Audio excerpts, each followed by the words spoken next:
Bom, essa é a casa onde o Warren Buffett passou grande parte da sua infância. Eu vou gravar andando, porque é um bairro residencial. Então, vai saber o que pode acontecer, né? Mas, seguinte, o Buffett morou aqui até os 12 anos, mais ou menos. Foi a casa onde ele passou o maior tempo da sua infância. E aqui que ele teve as ideias empreendedoras, né? Então diz a lenda que com 7, 8 anos ele leu um livro que chama, o título, né? É 1000 maneiras de fazer $1000. Se você multiplicar os 1000 por 1000, dá 1 milhão. E ele sempre falou que ele seria milionário até os 30 anos. Até na escola que ele estudou. Eu tô indo a pé pra lá agora, uma caminhada de meia hora mais ou menos.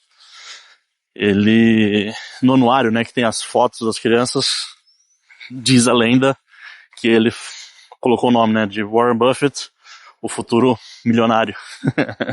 Bem legal. E o bairro é bem bonito, arborizado. É aqui que o Buffett fez seus primeiros passos como empreendedor, né? Para quem não sabe da história, ele entregava jornais, então ele calculou qual que seria a melhor rota para entregar o jornal. Agora eu não lembro exatamente qual que é o nome, se era o Washington Post ou outro, mas ele era um paperboy, andava de bicicleta, jogando jornal na casa das pessoas. E o que é interessante também, além disso, ele vendia Coca-Cola, então ele comprava os packs de Coca-Cola, não era em lata, né, era aquelas garrafinhas de vidro, e sei lá, comprava por 30 centavos o pack, vendia por 10 centavos, ganhando a diferença. E em volume dá uma grande diferença. E na época também 5 centavos, 10 centavos era diferente da relação que a gente tem hoje com centavos. Né? Que é interessante dessa história toda? Como é que ele escolheu a Coca-Cola? Ele ficava perto do mercado e olhava as tampinhas. Tudo isso que estou falando é de livros que eu li sobre ele, tá? Se é verdade ou não, não tenho certeza, mas é curiosa a história. Ele olhava no lixo ou no chão perto das vending machines, né, onde vendiam as garrafas, e via qual que é a tampinha que mais tinha no lixo. E a Coca-Cola sempre se destacava como a que mais vendia. E por isso que ele escolheu vender, repassar a Coca-Cola. Outro negócio que ele fez foi no campo de golfe. Eu não encontrei referência de qual que é o campo de golfe, senão tentaria ir lá também, jogar umas partidas. Mas ele ia nos campos de golfe, recolhia as bolinhas perdidas, né, das pessoas que jogavam mal. Levava para casa, limpava, lavava e revendia essas bolinhas de golfe, também fazendo dinheiro com isso. E outro empreendimento que foi que mais deu dinheiro para ele nessa época da infância, carro passando aqui, que mais deu dinheiro para ele nessa época da infância,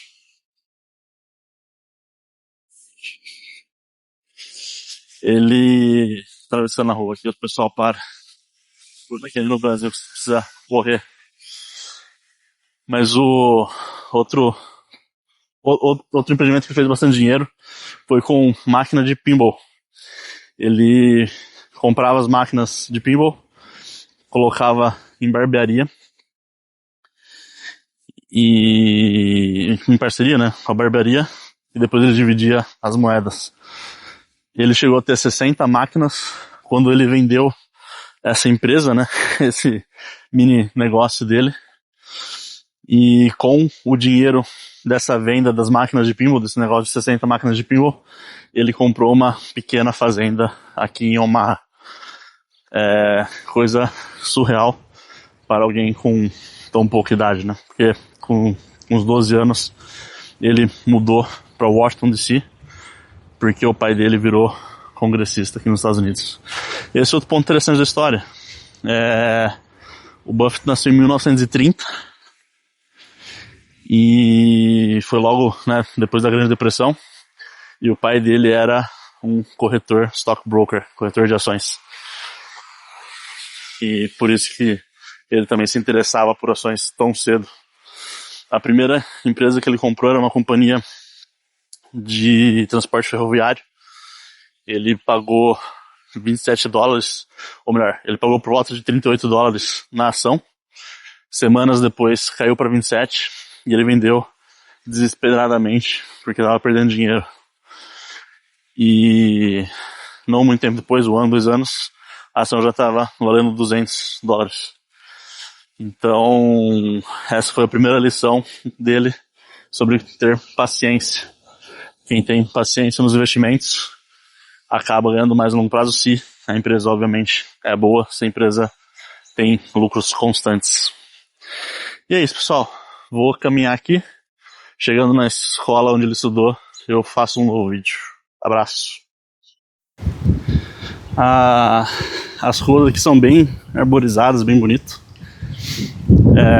Como eu falei de ficar parado, né, agindo suspeito, tem várias placas falando do Neighborhood Watch.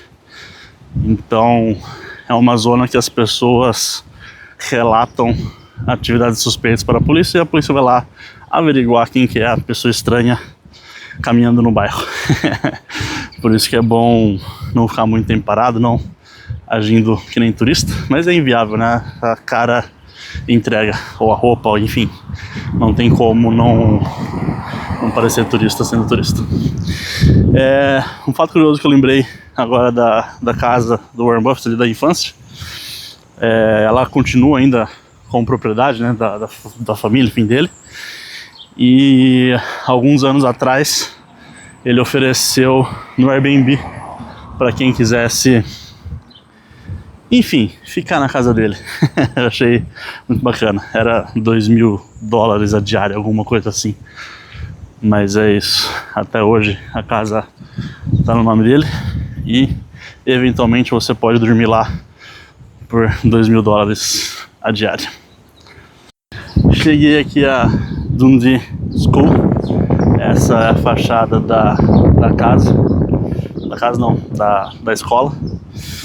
E é curioso como o caminho inteiro tem placas, né, para você andar de bicicleta pelo bairro.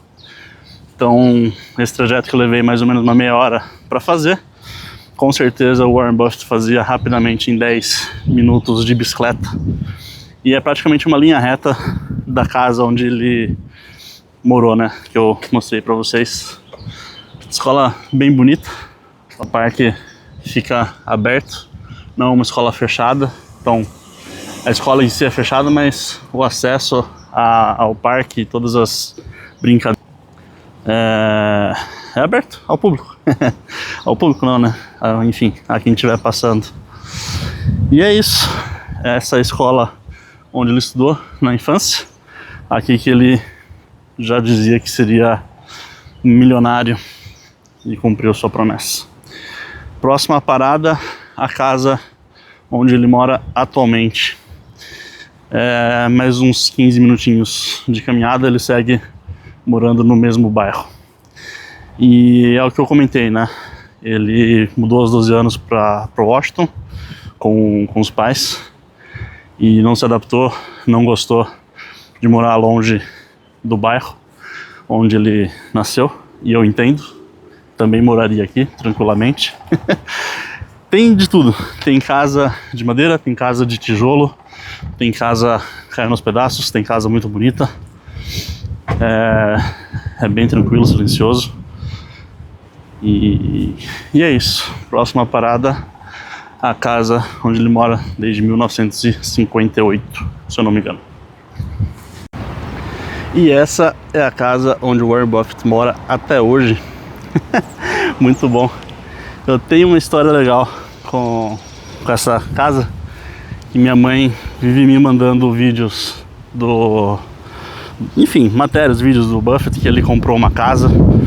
E mãe, te dedico esse vídeo agora, porque meus pais só investem em imóveis, tijolo é o que ninguém te tira, né? É o que sempre falam. E o Warren Buffett comprou essa casa em 1958. Apesar de ser uma rua de bairro, tem bastante câmera, tá? E é bem seguro, assim.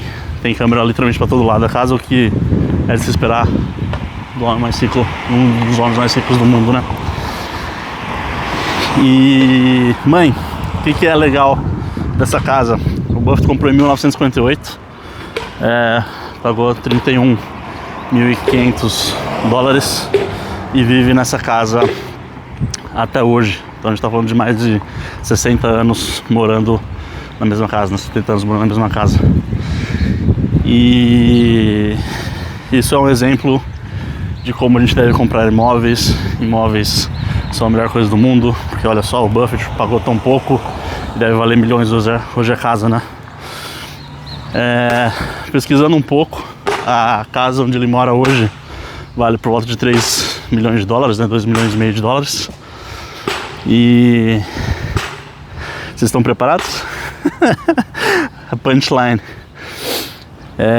Se ao invés de ele ter comprado a casa, ele tivesse investido, então lá em 1958 ele tinha $140 mil de patrimônio, gastou praticamente aí 25% para comprar a casa. Tinha os seus 20 e poucos anos. Se ele não tivesse comprado a casa e tivesse investido, é sabido que rende 20% ao ano, né? A Berkshire Hathaway, enfim, os investimentos que ele fez ao longo da vida. Esses $3 milhões que valem a casa, ao invés, né, desses 3 milhões, ele teria mais 49 bilhões de dólares na conta. Essa é a diferença de investir e ter a casa. Agora, mãe, eu entendo tudo que você fala. E o próprio Buffett já falou que a casa foi um dos melhores investimentos que ele fez. Não só em relação à família, à história e tudo mais, mas porque não precisou ficar pensando em se mudar toda hora, não precisou ficar pensando em aluguel. É um investimento que ele se proporcionou, e independentemente do quanto rendeu ou não, ele fala que é o terceiro melhor investimento que ele fez na vida. Tá bom? Essa é a casa onde ele mora há 60 anos. E outro fato curioso, próxima parada vai ser o McDonald's. Por que o McDonald's? Diz a lenda que quando o mercado tá ruim, quando, enfim, as coisas estão dando errado, fala que ele passa diariamente no McDonald's, né? Eu duvido muito, né? Com 94 anos, acho difícil alguém fazer isso. Talvez fazia mais novo. Mas diz a lenda que quando o mercado tá ruim, ele passa no drive-thru e pega o combo mais barato que tem. Ele paga $3 e pouco aos preços do documentário, né? Que eu vi. Então, dias ruins, ele passa no drive-thru e pega o combo mais barato que tem. E em dias bons, que ele tá se sentindo rico, ele pega o combo mais caro, que é $4 qualquer coisa na época do documentário. O interessante é que esse McDonald's fica no caminho entre a casa dele e pra Berkshire. Então é o caminho que eu estou fazendo. Agora pode ser um pouco mais longo, talvez eu não faça caminhando, vou chamar um Uber. Mas próxima parada, inclusive, vai ser o meu almoço ao estilo de Warren Buffett. Ele toma café da manhã lá, não é almoço, mas provavelmente vai ser meu almoço, aproveitando que eu tô no meio do caminho até o escritório dele, da Berkshire Hathaway. Tá bom? Então, próxima parada, McDonald's. Fala pessoal, tudo bom? Eu acabei vindo a pé. É mais uma caminhadinha aí de 20 minutos, 25 minutos. Então, estou extremamente orgulhoso tanto do meu joelho quanto do meu pé. Pelo menos por hora tá dando conta. Por que eu parei aqui para filmar? Como eu falei, eu tô indo pro McDonald's e esse aqui é o caminho. Então, literalmente, essa avenida que eu tô, né? Aqui, se você for reto para lá, você chega na casa do Warren Buffett e aqui é literalmente uma linha reta. Se vocês olharem aqui, está o McDonald's. E pra cá, aquele prédio preto é onde é a Berkshire Hathaway. Então, estamos literalmente próximos dos dois últimos pontos turísticos de hoje. E é isso. O mercado tá indo bem? Acho que vou pegar o maior lanche que tiver lá, hein? Até daqui a pouco. É isso. Estamos no Mac, mas eu não peguei o maior lanche. O maior lanche que ele pega é no café da manhã, o maior lanche no almoço seria muita coisa. Mas fomos de um Big Mac, batata grande e chá gelado. E é isso, pessoal. Vocês não querem um unboxing? Ó, unboxing de McDonald's é igual no Brasil. Igual não é, mas depois eu falo o feedback. Pelo menos as porções são maiores. Tanto o chá gelado quanto batata é maior que o grande lá de Campinas. Então é isso, pessoal. Vou almoçar e daqui a pouquinho vou pra Berkshire Hathaway. Outro ponto curioso, eu pedi para carregar o celular, né, que eu tô com 30%, então não trouxe powerbank. E no McDonald's, um locker para as pessoas não abusarem, não sentarem aqui e ficarem o dia inteiro trabalhando. A moça foi gentil, viu que eu sou turista, perdido, e falou que enquanto eu estiver aqui comendo, não tem problema nenhum de carregar. É isso, até daqui a pouco. Então é isso, eu terminei o tour passando pela Berkshire Hathaway, tirei foto, mas acabei não filmando porque logo na frente do prédio estava tendo uma obra e ia ficar com um som ruim, né? Mas eu vou colocar aqui a foto, né, de eu fazendo a selfie com o prédio da Berkshire Hathaway atrás. E foi muito legal essa minha peregrinação, sentir o clima, né? É impressionante como o Buffett simplificou ao máximo a vida dele. Praticamente é uma linha reta entre casa e trabalho, né? É facilmente feito em 10, 15 minutos aí de carro. E foi para mim emocionante sentir a vizinhança da infância, né? As ruas arborizadas, fiquei viajando ali como teria sido a infância dele, que é onde ele construiu grande parte da vontade, né, de ser bem sucedido, da vontade de ser investidor. E falando da Berkshire Hathaway, o prédio tem 15 andares, não é informado quantas lajes a própria Berkshire tem, mas eu imagino que não são muitas, porque apesar de ser um portfólio trilionário, né, são apenas 25, 27 pessoas trabalhando na Berkshire em si, e isso vai de encontro com o estilo de gestão do Warren Buffett. Ele compra as empresas e não coloca suas pessoas para geri-las.